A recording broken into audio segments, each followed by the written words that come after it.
Hello everyone, myself Dikshit Kumar from Little Angel Senior Secondary School गनोडा। और हमने class 11th की online classes start कर दी हैं, जिसके अंदर हमने पहला कुछ वीडियो केमिस्ट्री का एक वीडियो और एक वीडियो फिजिक्स का ऑलरेडी अपलोड कर चुके हैं।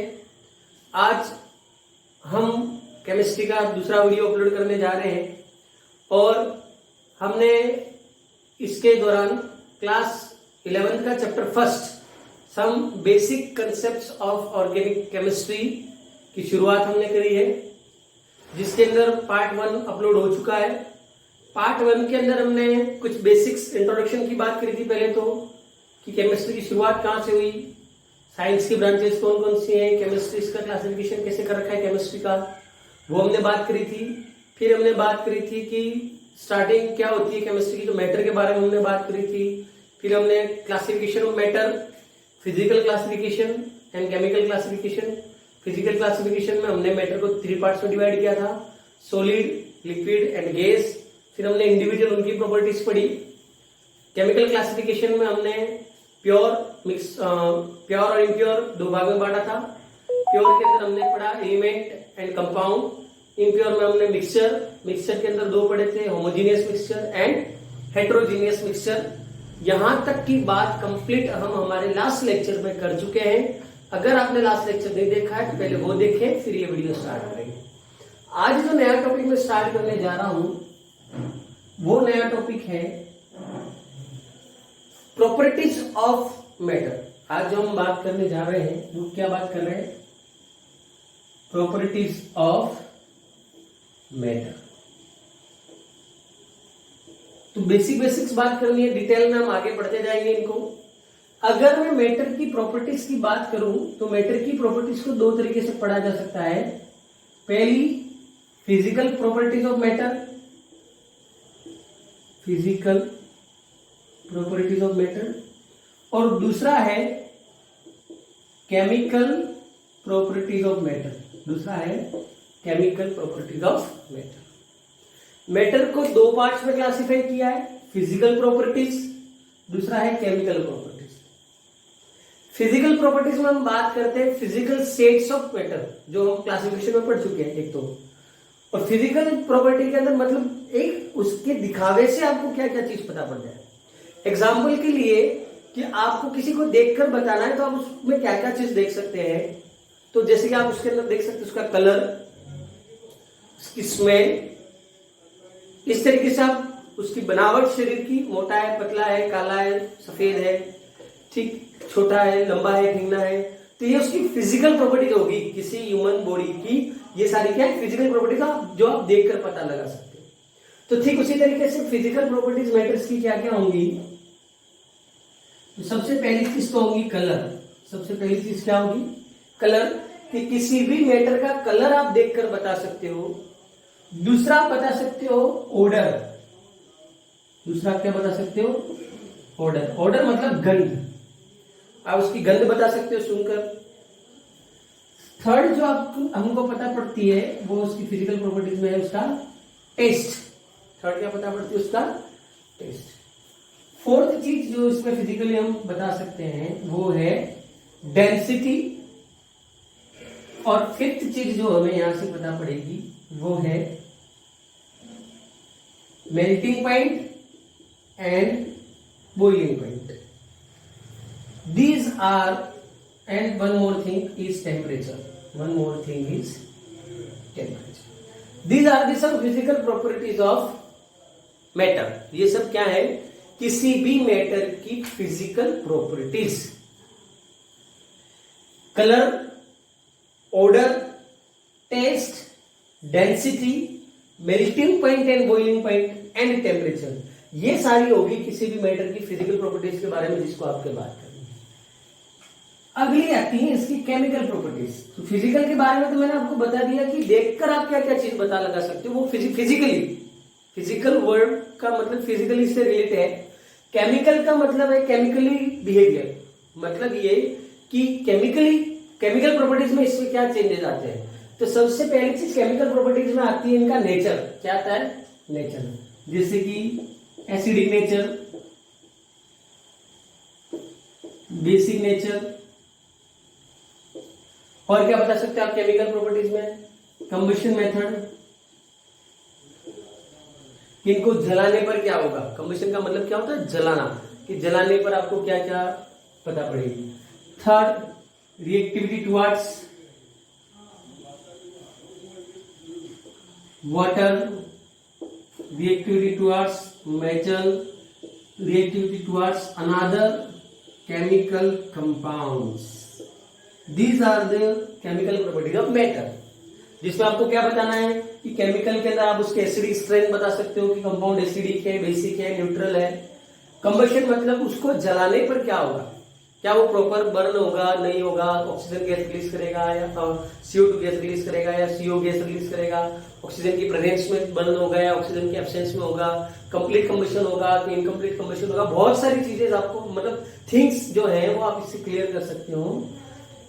रिएक्टिविटी टुवर्ड्स वाटर, कि आपके पास जो मैटर है वो वाटर के साथ रिएक्टिव होगा, सोल्यूबल होगा, इनसोल्यूबल होगा। मेटल के साथ अगर उसकी रिएक्शन कराई जाए तो क्या होगा, या दूसरे केमिकल कंपाउंड एसिड है, बेस है, सॉल्ट्स है, इनके साथ जब अलग अलग इनकी रिएक्शन कराई जाए तो क्या क्या आपको देखने को मिलेगा। ये है आपकी फिजिकल प्रॉपर्टी या केमिकल प्रॉपर्टी ऑफ मैटर। इनको इंडिविजुअल अभी आपको नहीं पढ़ना है, कुछ कुछ चीजों को पढ़ते जाएंगे, समझते जाएंगे, वैसे वैसे हमारा काम होता जाएगा। तो ध्यान रहे कि क्लासिफिकेशन मैटर का हमको कैसे करना है प्रॉपर्टीज के आधार पर, तो वो बात हमने देख ली है। अब मैं जो बेसिक कंसेप्ट, एकदम बेसिक चीज जो बताने जा रहा हूं, जो आप लोगों ने सुन रखी है, देख रखी है, लेकिन आपको पूछा जाए तो आप उसको एक्सप्रेस करने में नहीं कर सकते। 99% अनसक्सेस रहते हैं, आप उसको एक्सप्रेस नहीं कर पाते, तो उनकी अपन बात करेंगे। तो जो अगली चीज मैं आपके सामने लेकर आ रहा हूं वो है मेजरमेंट। अगली चीज क्या ले रहा हूं मैं? मेजरमेंट। आप सबने मेजरमेंट के बारे में सुन रखा होगा, जानते भी हैं, समझते भी हैं, लेकिन अगर आप सबको मैं ये कहूं, write down the definition of measurement in the comment session now with your name. सभी अपने नाम के साथ साथ कमेंट सेशन में मेजरमेंट की डेफिनेशन लिखेंगे। What does you understand by the term measurement? Measurement शब्द से आप क्या समझते हैं? What do you understand by the term measurement? तो please write down in the comment session with your name, अपने नाम के साथ लिखेंगे। अगर आपको मेजरमेंट को एक्सप्रेस करने आता है, उसकी डेफिनेशन आपको पता है, तो आप बताइए। मैं आपको बिल्कुल बेसिक से बताऊंगा। फिर अब ध्यान से देखेंगे, मेजरमेंट की शुरुआती टर्म्स में बात करता हूं। जब आपके पास इसको मेजर, किसी भी चीज को मेजर करने के लिए ना कोई डिवाइस थी, ना कोई तरीका था।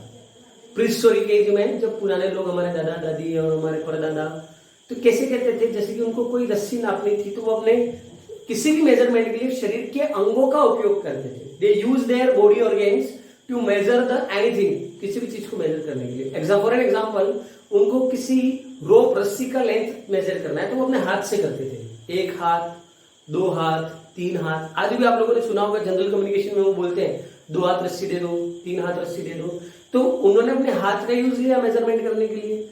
दूसरा एग्जाम्पल आप लोगों ने देखा होगा, आज भी जब हम क्रिकेट मैच खेलते हैं तो पिच जो है वो हमको चेक करना होता है, तो हम क्या कर लेते हैं, जनरली 22 कदम बढ़ते हैं।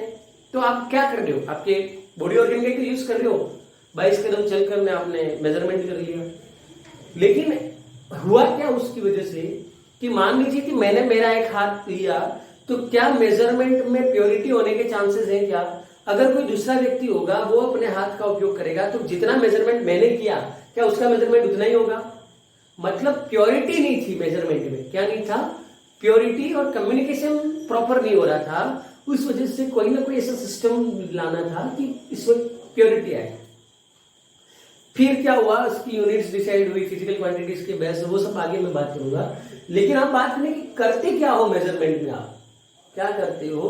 तो मेजरमेंट के लिए हमेशा याद रखना, आपको 2 चीज चाहिए कि आपको, एक तो जो आप लेने जा रहे हो वो आपके लिए होगी अननोन क्वांटिटी। ये क्या होगी आपके पास? Unknown quantity. ये क्या होगी? अननोन क्वांटिटी, जिसका मेजरमेंट आप करना चाह रहे हो। और हमेशा मेजरमेंट के लिए एक और चीज जो चाहिए वो आपके पास वो होनी चाहिए नॉन क्वांटिटी। दूसरी क्या होनी चाहिए? Non quantity. अगर आपके पास नॉन क्वांटिटी नहीं है, 100% मैं आपको बता दूं, आप कभी भी मेजरमेंट नहीं कर सकते। अब तो डिजिटल स्कोप्स आ चुके हैं। बाकी मेजरमेंट की अगर आप बात करने जाओ 100% मैं आपको एक बात बता रहा हूं, नॉन क्वांटिटी और अननोन क्वांटिटी दोनों चीजों का होना मस्ट नेसेसरी है। ये दोनों होंगे तो ही मेजरमेंट होगा, अदरवाइज मेजरमेंट पॉसिबल नहीं है। अब कुछ एग्जांपल्स मैं आपको बताता हूं जिससे आपको समझ में आ जाए कि मेजरमेंट में आप करते क्या हो। एक आपके पास है अननोन क्वांटिटी, एक आपके पास है नॉन क्वांटिटी। अब मैं प्रॉपर आ रहा हूं उसकी डेफिनेशन के ऊपर, ध्यान से देखना। Measurement is a comparison between known and unknown quantity. Clear? Measurement क्या है? तो मेजरमेंट नॉन और अननोन क्वांटिटी के बीच में कंपैरिजन है। क्या है? Comparison. This is the definition of measurement. अब एग्जांपल सुनना ध्यान से। आप किसी किराना की दुकान पर कोई सामान लेने गए, आपने वहां जाकर कहा कि please give me 1 kg potato. क्या कहा आपने? Please give me 1 kg potato. आपको 1 kg पोटेटो चाहिए। वो क्या करेगा? वन साइड एक नॉन वैल्यू रख देगा 1 kg। उसको पहले से ही पता है ना, वेट रखता है वो 1 kg का, यस और नो? वेट रखता है 1 kg का, वो तो पहले से ही नॉन है। उसको किसको पता है ये 1 kg है, जिसको हम आम भाषा में कहते हैं बाट।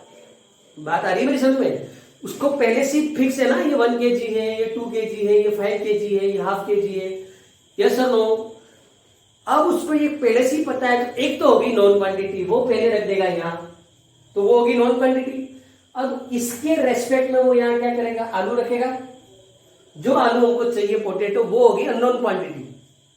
वो क्या करेगा? इस तरफ वेट नॉन रख दिया, यहां आलू रखते जाएगा। जैसे ही ये दोनों बराबर हो गए, फिर वो क्या कहेगा? This is your 1 kg potato, या आपके 1 किलो पोटेटो होगी। तो एग्जैक्टली मेजरमेंट हुआ। और हुआ क्या? नॉन क्वांटिटी और अननोन क्वांटिटी के बीच में क्या हुआ? मेजरमेंट हुआ। कोई भी आप एग्जांपल ले सकते हो। तो यहां पर भी हुआ क्या? कंपैरिजन। नॉन क्वांटिटी चाहिए, अननोन क्वांटिटी चाहिए। दूसरा एग्जांपल आपने देखा होगा, आप गए किसी दूध वाले की डेयरी के ऊपर और उसको कहा कि सर मुझे 1 लीटर मिल्क चाहिए। क्या चाहिए? Please give me 1 litre milk, please give me half litre milk, कुछ भी कहा आपने। उसने क्या किया? उसके पास एक डिवाइस है कुछ इस तरीके से, आप सबने देखी होगी।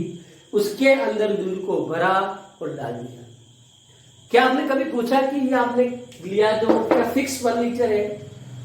नहीं ना, बट ये एक नॉन क्वांटिटी है पहले से कि yes this is 1 litre, this is half litre. वो फिक्स क्वांटिटी होगी, नॉन क्वांटिटी है। उसने क्या किया? उसको भर दिया, मतलब अननोन क्वांटिटी हो गई मिल्क, नॉन क्वांटिटी हो गया ये, उन दोनों के बीच में हो गया comparison. It means our measurement is done. अगला एग्जांपल फिर मैं ले रहा हूं कि मान लीजिए कि आपके पास कोई एक खेत है, उस खेत की लेंथ और विड्थ आपको मेजर करनी है। क्या करना है? उसका एरिया मेजर करना है। तो आप और आपका भाई दोनों आपके खेत में कि हम इसको मेजर करेंगे। तो कैसे मेजर करेंगे आप? तो उसके लिए आप एक डिवाइस यूज में लेंगे जिसको हम कहते हैं मेजरिंग टेप या मीटर टेप, जिसको कहते हैं। क्या कहते हैं? Metre tape. जानते हो सभी मीटर टेप, जिसको अपन खोलकर चेक करते हैं। तो क्या होगा? यहां पर तो आपका ब्रदर या तो मीटर टेप का एक एंड पकड़ेगा और उस मीटर टेप को आप खोलते खोलते खोलते खोलते यहां तक आए। तो देख लीजिए ध्यान से, ये जो खेत की बाउंड्री है वो तो हो गई आपकी अननोन क्वांटिटी, और ये मीटर टेप पर तो लिखा हुआ है कि यहां पर आपका 1 मीटर हो गया, यहाँ 2 मीटर हो गया, यहाँ 3 मीटर हो गया, यहाँ 5 मीटर हो गया। तो वो क्या होगी? आपकी नॉन क्वांटिटी। तो आप वही चेक कर रहे हो ना कि यहां से यहां तक कितना नॉन क्वांटिटी, कितना अननोन क्वांटिटी, दोनों के बीच में कंपेरिजन हो रहा है। मतलब इन एवरी मेजरमेंट हम क्या काम करते हैं? ये काम करते हैं comparison between known and unknown quantity. This is known as measurement. इसको हम कहते हैं मेजरमेंट। अब आया समझ में मेजरमेंट सबको? अगर आपको समझ में आ चुका है तो प्लीज लिखिए कमेंट सेक्शन में we understood measurement. Please write down in comment section, ताकि मैं ये श्योर हो जाऊं कि मेजरमेंट का कंसेप्ट अब आपके दिमाग में क्लियर हो चुका है। ओके, अब डेफिनेशन की बात तो कर चुके हैं हम, लेकिन अगली बात आती है what are the necessary 2 things of measurement. तो मेजरमेंट कंटेन्स 2 पार्ट्स। मेजरमेंट के कितने पार्ट्स होते हैं? 2 पार्ट्स। 2 चीजों के अलावा कभी भी मेजरमेंट पूरा नहीं होगा। तो वो है जैसे कि आप लोग ध्यान से समझेंगे। किसी मैंने अभी बताया आपको कि आप किसी किराना की दुकान पर गए, आपने क्या कहा उनको जाके, गिव मी 1 kg पोटेटो, यही कहा। तो किसी भी मेजरमेंट के 2 पार्ट्स होते हैं। आप कभी भी जाकर ये कहोगे क्या मुझे 1 आलू दो, 2 आलू दो, तो क्वांटिटी में देगा, गिन कर देगा, 1 आलू दे दिया, 2 आलू दे दिया। पर आपने जाकर उसको ये कहा कि मुझे 1 आलू दो, तो क्या कभी वो 1 kg देगा क्या? और अगर आपने जाकर कहा कि मुझे किलो आलू दो, तो हो सकता है वो 1 kg दे देगा मेजर करके, क्योंकि अगर नंबर नहीं है तो सेल्फ अंडरस्टूड है कि वो 1 है। लेकिन आपको चाहिए 5 किलो आलू, और आपने जाकर कहा कि मुझे किलो आलू दो, तो कितने देगा? 5 देगा क्या? मतलब ये कि every measurement has 2 parts, first one is the number and second one is the unit. इन दो चीजों के अलावा कभी भी मेजरमेंट आपका पूरा नहीं होगा। मेजरमेंट के अंदर 2 चीजें होती है, जैसे कि 1 kg ये हो गया आपका नंबर, ये हो गया आपकी यूनिट।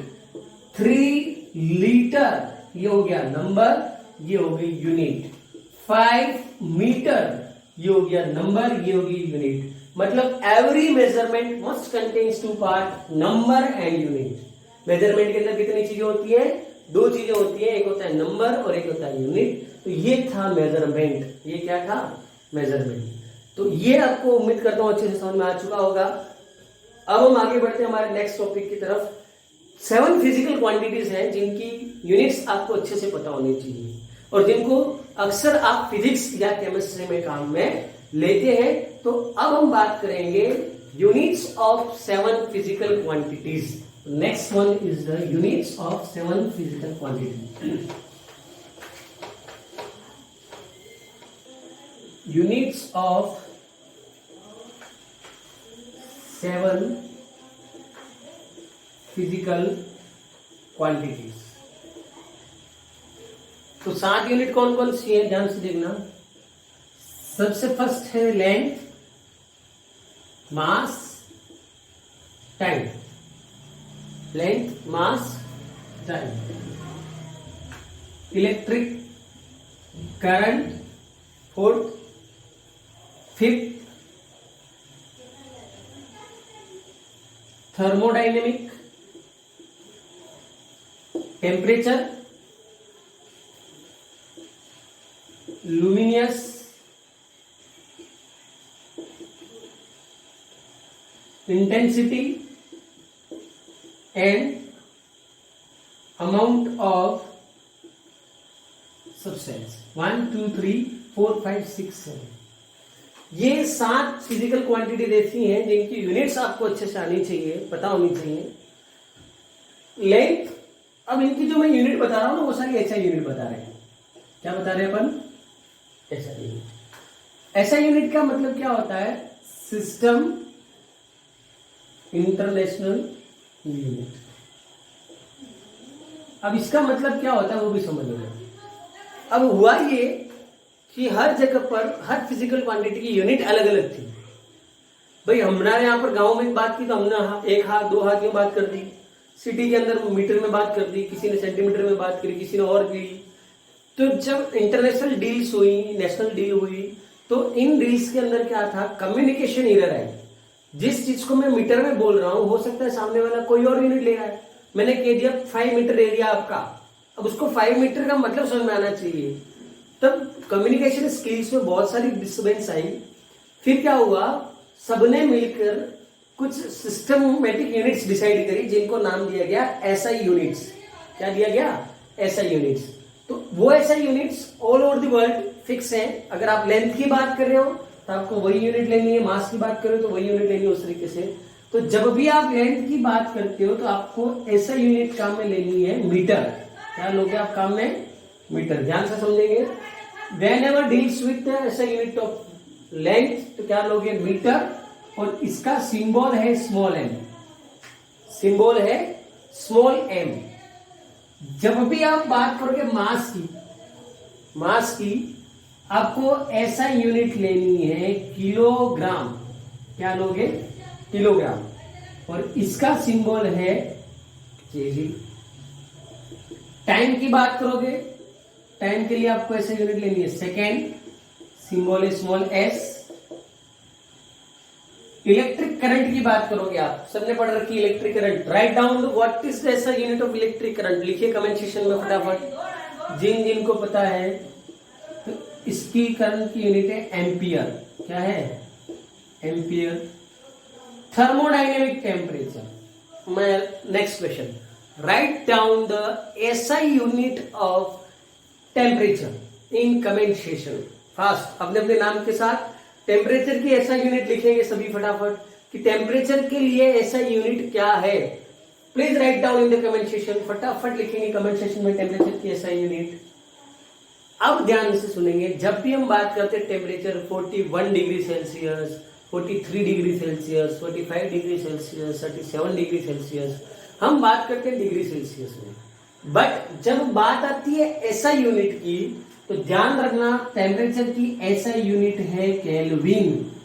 हमेशा सबको ध्यान रखना है, ऐसा unit of temperature is kelvin और इसका सिंबॉलिक रिप्रेजेंटेशन है के। ये खास याद रखना, बच्चे कंफ्यूज हो जाते हैं क्योंकि सेल्सियस मोस्ट ऑफ काम में लिया जाता है, सेल्सियस लिखकर आ जाते हैं। अगला आपके पास यूनिट है लुमिनियस इंटेंसिटी, इसकी यूनिट है कैंडला। क्या यूनिट है? ये आपके लिए नया हो सकता है, सिंबल है इसका सीडी। लुमिनियस इंटेंसिटी, फिजिक्स के अंदर भी यही 7 फिजिकल क्वांटिटीज है जिनको आपको काम में लेना है।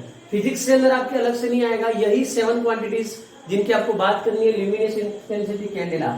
अमाउंट ऑफ सब्सटेंस के लिए यहां पर काम में आएगा मोल, जिसको आगे भी आपको लेना है, बहुत काम है। अमाउंट ऑफ सब्सटेंस के लिए क्या आता है? Moles. Here these are the 7 physical quantities.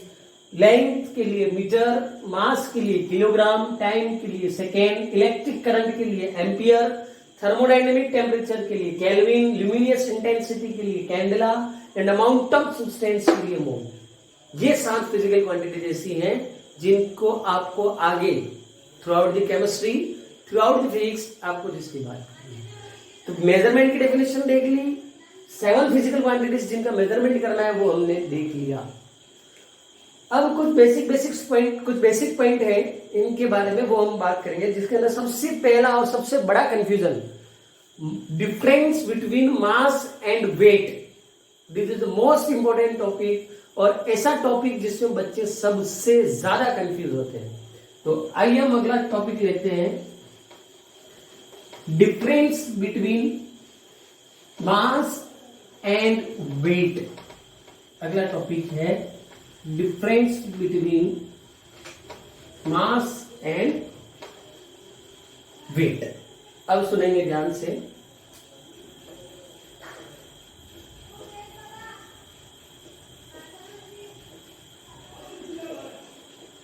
जब भी ये बात आती है तो बहुत सारे बच्चों के दिमाग में ये कंफ्यूजन रहता है कि मास और weight, these both are similar things. दोनों सेम नहीं है, बोथ आर डिफरेंट, दोनों अलग चीजें। मास अलग है, वेट अलग है। पहला तो ये दिमाग में क्लियर कर देना, दोनों चीजें अलग हैं, मास अलग चीज है, वेट अलग चीज है। अब डिफरेंट कैसे हैं उनकी मैं बात करूंगा। तो सबसे पहले हम बात करेंगे मास। किसकी बात करेंगे? मास। तो मास के बारे में याद रखना, it is the actual amount of matter, या actual amount of substance present in matter. Mass क्या बताता है? तो मास हमको बताता है actual amount of substance present in matter. किसी भी मैटर का एक्चुअल अमाउंट कितना है वो जो बताएगा, वो कौन बताएगा? मास। और it is same as all. This is the most important thing. Mass is actual amount of substance and it is same at all. कहीं पर भी जाओ, मास का अमाउंट मतलब मास की जो क्वांटिटी होगी वो फिक्स होगी एक चीज के लिए। मैं एग्जांपल बताऊंगा, एक बार दोनों को पढ़ा दूंगा, उसके बाद आपको समझ में आ जाएगा। तो it is same at all and ऐसा यूनिट ऑफ मास अभी मैं बात कर चुका हूं, क्या? केजी। क्या? केजी। ओके, नेक्स्ट वन हम बात करते हैं वेट की। वेट की तो हमारा जो वेट क्या है? It is the gravitational force acting on our body. हमारी बॉडी पर लगने वाला ग्रेविटेशनल फोर्स ही हमारा वेट है। What is weight? It is the gravity force acting on matter. Matter के ऊपर लगने वाला ग्रेविटी फोर्स डिसाइड करेगा आपका वेट कितना है। It is same at all और major difference between mass and weight. आप यहां से इसको डिफरेंशिएट कर सकते हो क्या? It is variable. This is the most important thing. Mass is fix quantity, it is same at all, but weight is variable. Weight जो है वो वेरिएबल क्वांटिटी है, ये चेंज हो सकता है और यही डिफरेंस इन दोनों में मेजर है। अब एक एग्जांपल से समझना। मान लीजिए आपने क्या लिया, यू बाय 1 डजन बनाना। आपने क्या खरीदे? 1 डजन बनाना। अब 1 डजन के अंदर मुझे बताओ what is the quantity of banana. Write down in the comment section how many banana will you buy in 1 dozen. 1 dozen में कितने केले आएंगे? तो केले की क्वांटिटी हो गई 12। कितने हो गए? 12 केले। तो ये जो क्वांटिटी है 12, this is your mass. For example समझ लेना ध्यान से, मैं जो बात समझा रहा हूं कंसेप्ट पर जाना। ये क्या बता रहा है? Quantity, actual quantity of matter, mass हो गया। अब इन 12 बनाना का वेट कर लीजिए आप, उसका मेजरमेंट करो वेट से, नॉन अननोन से। तो मान लीजिए ये जो आपने केले खरीदे हैं उसका वेट यहां पर आ रहा है 2 kg। कितना आ रहा है? This is your weight. ये तो क्या हो गया? ये हो गया मास, ये हो गया वेट। और ये कंडीशन किसके लिए है? ये आप यहां पर प्लेनेट के ऊपर हो, अर्थ। अब आप दूसरे प्लेनेट पर चले गए, मान लो चले गए आप मार्स के ऊपर। कहां चले गए आप? वहां पर गए और आपने देखा कि what is the mass of बनाना। अभी भी केले तो 12 ही होंगे। ऐसा हुआ क्या कि अर्थ पर थे तब 12 है और वहां जाके हो गए 10, 9, 8, 7, कुछ भी चेंज हो गया, 12 से 15 हो गए। It is fixed same at all. ये यहां भी 12 है, वहां भी 12 है, बट यहां पर जिन 12 केलों का वेट आ रहा था 2 kg, क्या वो यहां भी 2 kg होगा क्या? हम सबको पता है अलग अलग प्लेनेट पर हमारा वेट अलग हो जाता है। और यहां पर वेट किसके वजह से था? ग्रेविटी। और वहां 0 ग्रेविटी है, हो सकता है आपका वेट हो जाए 200 ग्राम या 1 kg या 3 kg, कुछ भी हो सकता है। बट ये बात तो फिक्स है कि यहां से यहां वेरिएशन आएगा, 100% वेरिएशन आएगा। तो ये बात क्लियर होगी, इट इज वेरिएबल और इट इज फिक्स। तो what is difference between mass and weight? अब कोई पूछे तो क्लियर हुआ या नहीं हुआ? प्लीज लिखिए कमेंट सेक्शन में, आपको समझ में आया कि नहीं आया? What is difference between mass and weight? Mass is a fix quantity, ये चेंज नहीं होती, ये वेरिएबल है। तो अब दिमाग से कंफ्यूजन हटा देना कि mass and weight this two are same thing, कि ये दोनों जो है सेम चीजें हैं। तो ये आप लोग हटा देना दिमाग से। अब उम्मीद करता हूं कि आपको मास एंड वेट का ये जो कंफ्यूजन था वो कंफ्यूजन अब दिमाग से निकला होगा और ये टॉपिक अच्छे से क्लियर हुआ होगा। अब हमने 7 फिजिकल क्वांटिटीज जो पढ़ी है उसके अंदर आती है यूनिट्स। क्या आती है? यूनिट्स। अब कुछ यूनिट्स तो क्या होती है? प्री डिफाइंड यूनिट होती है जो पहले से डिफाइंड है, और कुछ होती है डेराइव्ड। अब डेराइव्ड यूनिट का मतलब जो आप फॉर्मूले से डेराइव करते हो, जिसका फिजिक्स में बहुत अच्छी तरीके से पढ़ोगे जब आप उसके अंदर डायमेंशंस पढ़ते हो। अब आप लोग एक बात याद रखना, एक और यूनिट यहाँ पर क्वांटिटी आती है यहाँ पर जिसके बारे में आप बात करते हो, वो है वॉल्यूम। जिसकी ऐसा यूनिट क्या है? Metre cube. क्या है? Metre cube. और एक और क्वांटिटी आती है density. This is the most important. All of you are familiar with this word, आप इसको ऑलरेडी जानते हो। If you know the answer of density, क्या होती है डेंसिटी, तो प्लीज लिखिए कमेंट सेक्शन में। What does you mean by the term density? Density से आप क्या समझते हैं? Please write down in the comment section. तो डेफिनेशन इसकी आप सबको पता होगी, mass per unit of volume is known as density. इसको आप क्या कहते हो? तो density is equal to, formula क्या बनेगा? मास पर वॉल्यूम, डेंसिटी के लिए D, मास के लिए M, वॉल्यूम के लिए V, this will become your formula of density. क्या होता है density? Mass per unit of volume, volume के रेस्पेक्ट में कितना मास कवर हो रहा है वही तो हमारी डेंसिटी है। फिर इससे काफी सारी चीजें क्लियर होती है। डेंसिटी एक छोटा टॉपिक नहीं है, बहुत सारा है। लेस डेंस, हाई डेंस, कौन कौन सी चीजें फ्लोट करेंगी, कौन कौन सी चीजें सिंक करेंगी। मतलब आप लोगों ने देखा होगा कि एक बड़ा सा पेड़ आप उठा के पानी में डाल दो, it will be float on water, वो पानी पे तैरेगा। लेकिन एक छोटी सी स्टेपलर की पिन या सेफ्टी पिन आप डाल दो तो वो डूब जाएगी। उसका जो फैक्टर है वो यहाँ पर आता है डेंसिटी। कौन सा आता है? Density. Those things which are less dense water, those things which are less dense water will be float on water. वो सारी चीजें क्या करेंगी? पानी के ऊपर तैरेंगी। And those things which are greater dense water, जिनकी डेंसिटी ग्रेटर पानी से ज्यादा होती है, they will float, sink in water, वो सब सिंक कर जाएंगी। हालांकि वो अभी हमारा मैटर नहीं, हमको सिर्फ बेसिक चीज बात करनी है डेंसिटी की। अगर अब आपको उसकी यूनिट डेराइव करने के लिए पूछा जाए तो आप क्या बताओगे? तो मास की यूनिट तो क्या होगी? केजी, और वॉल्यूम की यूनिट क्या होगी? Metre cube. तो what will be the unit of density? Kg metre cube, या आप इसको बता सकते हो केजी एनयूएस -3। ये ऊपर जाकर क्या हो जाएगा? -3। ये डेंसिटी की यूनिट आपके पास डेराइव। ठीक है, तो आप सबको ये कुछ बेसिक चीजें बता रखी है, वो आपको पता होनी चाहिए। वॉल्यूम की बात हमने करी, डेंसिटी की बात करी। अब एक और चीज आती है टेम्परेचर। एक और क्या चीज आती है? टेम्परेचर। अब उसकी भी बात करेंगे। अब आपको देखो, हमने चीजें काफी पढ़ी है, लेकिन यहाँ पर फर्स्ट चैप्टर का नाम ही इसीलिए ले रखा है, बेसिक कंसेप्ट ऑफ केमिस्ट्री।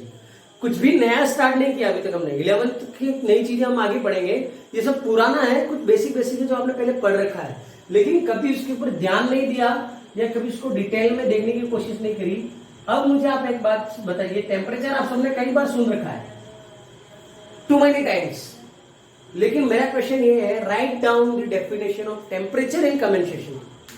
सबको पता है, बता सकते हो टेम्परेचर, समझा सकते हो, बहुत सारी चीजें टेम्परेचर से संबंधित बता सकते हो, बट 99% चांसेस ये है कि आप डेफिनेशन उसके एक्सप्रेस नहीं कर पाते हो, कंसेप्चुअल उसको पढ़ा नहीं कभी, यही कारण है।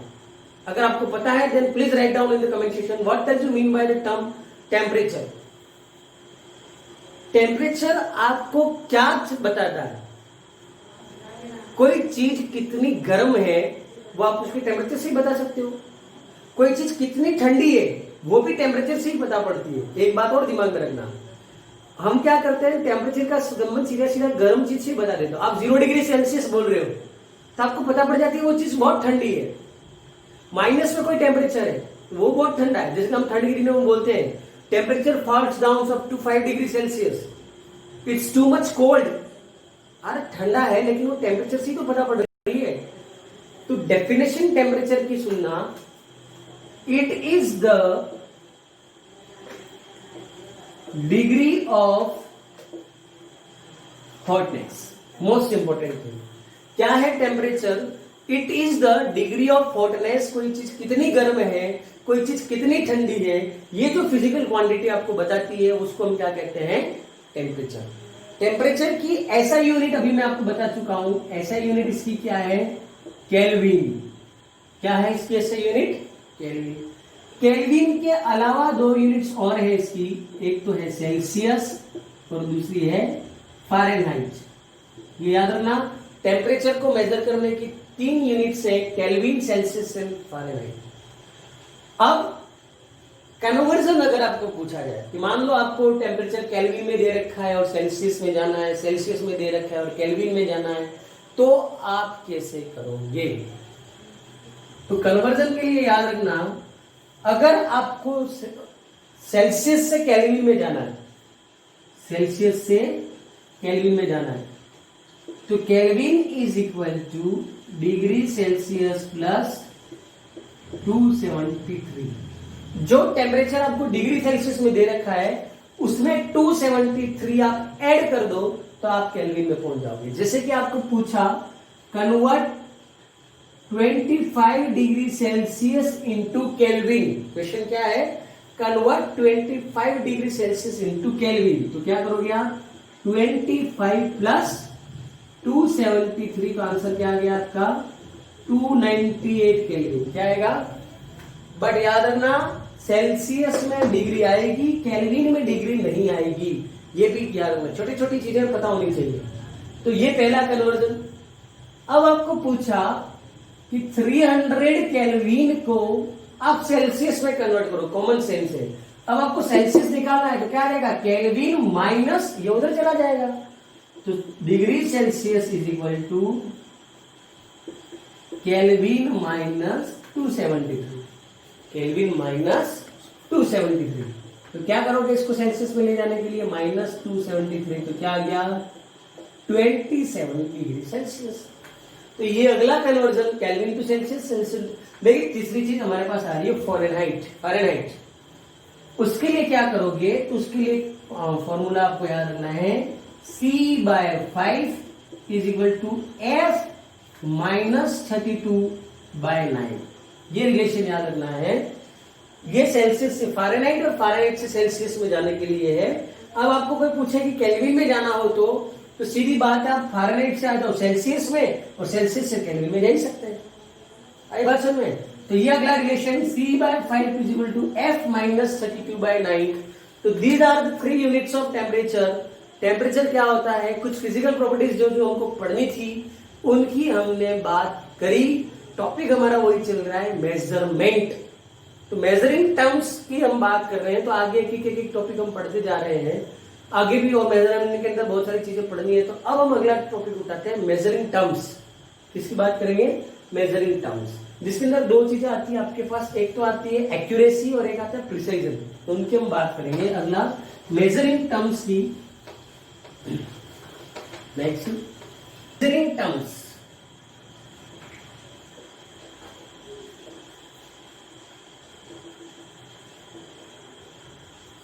दो चीजें यहां पर आती है, एक तो आता है एक्यूरेट और एक आता है precise value. Precise value, accurate value. तो एक्यूरेट वैल्यू तो नाम से क्लियर है, जो एक्यूरेट आंसर आ रहा है। True value, the true value of measurement. जैसे कि मैं मेरा वेट कर रहा हूं, अब आप लोगों को कोई पूछता है वेट कितना, तो हम क्या बताते हैं? 70 kg, 72 kg। तो प्रिसाइज वैल्यू भी बता देता हूं मैं आपको, ध्यान से देखना। दोनों एक साथ समझ लो। The closeness to true value, ये तो एग्जैक्ट है, और ये उसके आसपास की वैल्यू। आसपास रहते हो तो आप प्रिसाइज वैल्यू बोलते हो, और एक्यूरेट वैल्यू तो आप एग्जैक्ट बताते हो। मैं मेरा वेट कर रहा हूं, और एग्जांपल के लिए मेरा वेट आ गया 62.800, मतलब 62 kg और 800 ग्राम। तो अब कभी भी किसी ने आपको ऐसा वेट बताया क्या कि मैं 62.5 किलो का हूं, या 62 किलो 600 ग्राम, या 71 kg 500 ग्राम? हम राउंड अप करके बात करते हैं। तो या तो मैं क्या बोलूंगा, कोई पूछेगा तो कि मेरा वेट या तो मैं बोलूंगा 63 kg है, या मैं बोलूंगा 62 kg है। This is my precise value. ये मेरी क्या है? Precise, which is closeness to true value. True value के आसपास जब मैं बताता हूं, और जब मैं एग्जैक्ट ये बताऊंगा तो ये मेरी क्या कहलाएगी? Accurate value. ये बेसिक टर्म्स है, ऐसा कोई नई चीज नहीं पढ़ रहे आप, तो ये आपको भी पता है।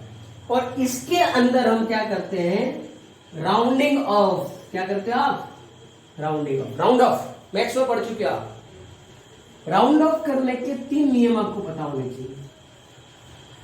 अगर आपको जिस डिजिट तक राउंड ऑफ करना है उसका नेक्स्ट डिजिट, जैसे आप इस ये वैल्यू है, इसको आपको राउंड ऑफ करना है, तो राउंड ऑफ करने के लिए जो लास्ट वाला डिजिट है वो देखना है आपको, कि जो लास्ट डिजिट है वो अगर क्या है, it is greater than 5, last digit is greater than 5, then add 1 to front digit. इसके आगे वाले में आपको एक जोड़ देना है। क्या जोड़ देना है? एक। जैसे कि एग्जांपल के लिए आपके पास है, कोई आंसर आ रहा है 62.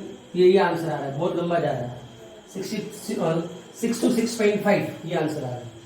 ठीक, तो लास्ट वाला डिजिट आपका 5 से ज्यादा है, जैसे 62.6.63 यूं आ रहा है, ज्यादा बना 8 आ रहा है, तो इसको 4 डिजिट तक ले जाना है, 5 डिजिट में नहीं लिखना है। तो लास्ट वाला डिजिट देख लो, जो 5 से ज्यादा है 8 तो अब आगे वाले में एक जोड़ दो, तो आपका आंसर क्या आएगा 626.7। क्या आएगा 626.7।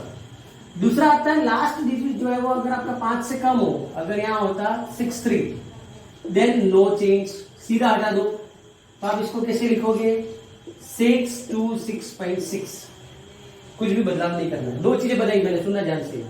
अगर ये होता 626.68, लास्ट डिजिट 5 से बड़ा है, आगे वाले में एक जोड़ दो तो ये आ जाएगा 626.7। दूसरा मैंने ये बताया, अगर ये लास्ट डिजिट 5 से कम है तो आगे वाले को एज इट इज रहने दो और लास्ट वाले को सीधा हटा दो। अब ध्यान से सुनना, 5 से कम और 5 से ज्यादा बता दिया, but what happens when last digit is equal to 5। जब ये 5 के बराबर हो तब हम क्या करेंगे? तो आपको दो चीजें देखनी है। अगर आपका लास्ट डिजिट 5 है तो आपके पास दो केस आएंगे, तब आपको लास्ट डिजिट नहीं देखना है, लास्ट डिजिट के आगे वाला डिजिट देखना है, ये वाला। क्या वो इवन है या ओड है? तो इवन वाला केस हो गया ये, और ओड वाला केस हो गया ये। अगर इवन नंबर है आपके आगे तो आप उसको क्या करोगे, एज इट इज लिख दो, तो ये आ जाएगा 626.6। और ओड है तो +1 कर दो तो ये आ जाएगा 626.8। 7 एक जोड़ दिया। तो 3 नियम मैंने आपको बताया। अगर लास्ट वाला डिजिट 5 से बड़ा है तो आगे वाले में एक जोड़ दो, 5 से कम है तो एज इट इज रहने दो, और फिक्स 5 है तो दो चीज देखो, इवन है तो एज इट इज रहने दो, आगे वाला ओड है तो उसमें एक जोड़ दो। These are the 3 rules for rounding off numbers in case of precise and accurate value. ये कब होता है? Precise and accurate value. और हम लोग प्रैक्टिकल भी जब करते हैं ना टाइट्रेशन, तो उसके अंदर हम 3 रीडिंग लेते हैं, क्योंकि एक्यूरेट आंसर नहीं आ पाता है, तो आप 3 रीडिंग लेते हो, उन तीनों का एवरेज निकालते हो, वो आपका फाइनल आंसर होता है। तो ये था अगला आपका मेजरिंग टर्म्स में Accuris and precise and value. अब इसके अंदर सिग्निफिकेंस फिगर्स एक अगला टॉपिक हमारा है, वो हम लेंगे हमारे नेक्स्ट टॉपिक के अंदर, जो मोस्ट इंपोर्टेंट टॉपिक है सिग्निफिकेंस फिगर्स। आगे हम स्टार्ट करेंगे हमारी नेक्स्ट क्लास में। उम्मीद करता हूं कि आज की क्लास में हमने जो जो चीजें पढ़ी वो आपको अच्छे से समझ में आई होंगी, और अगर आपको समझ में आई है तो please write down in the comment section. एक काम आपको करना है कि हमारे ये जो ऑनलाइन क्लासेस चल रही है, फिजिक्स की चल रही है, केमिस्ट्री की चल रही है, वो क्लासेस आपको कैसी लग रही है, आपको क्या समझ में आ रहा है या नहीं आ रहा है, या इन क्लासेस से रिलेटेड आप 4 to 5 लाइन्स का एक शॉर्ट फीडबैक कमेंट सेक्शन में जरूर लिखें। इट्स नॉट अ मैटर कि आप कहाँ पढ़ रहे हैं, आप कहाँ एडमिशन ले रहे हैं। अगर आप हमारे वीडियोस देख रहे हैं तो प्लीज आपको ये क्लासेस कैसी लग रही है उससे related short feedback 4 to 5 lines में कमेंट सेक्शन में लिखना नहीं भूलेंगे। नेक्स्ट ही हम जल्दी मिलेंगे हमारी अगली क्लास के साथ, तब तक के लिए धन्यवाद। जय हिंद, जय Bharat. Hello friends, myself Aryan Jain from Little Angel Senior Secondary School, Ganoda. As we all know that nowadays not only our country India but all over the world is suffering from a pandemic known as Corona. During these days we are continuing our study through the online classes. In our online classes, our chemistry teacher Dikshit ji sir gives us a task to prepare emulsion. First of all, I explain you what is emulsion. Emulsion is a colloidal system in which dispersed medium and dispersed phase both are in the liquid state. For the preparation of emulsion, first of all I have a glass of kerosene, a glass of water, detergent as in emulsifying agent, and an empty bottle. To prepare emulsion, first of all I fill the water in this bottle.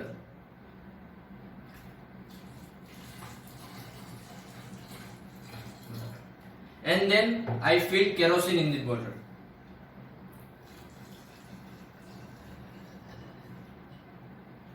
Now I shake the bottle for some time.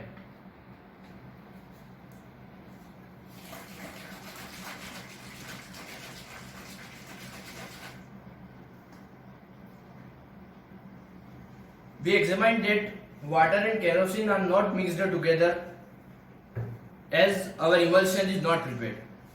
Now we mix the detergent in it as an emulsifying agent.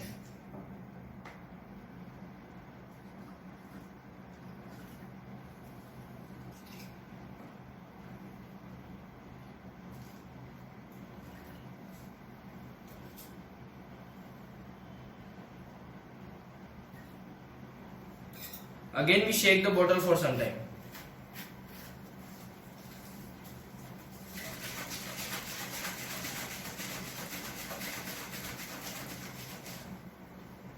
Now we see that water and kerosene both are mixed together and our emulsion is prepared. Thank you for watching my video.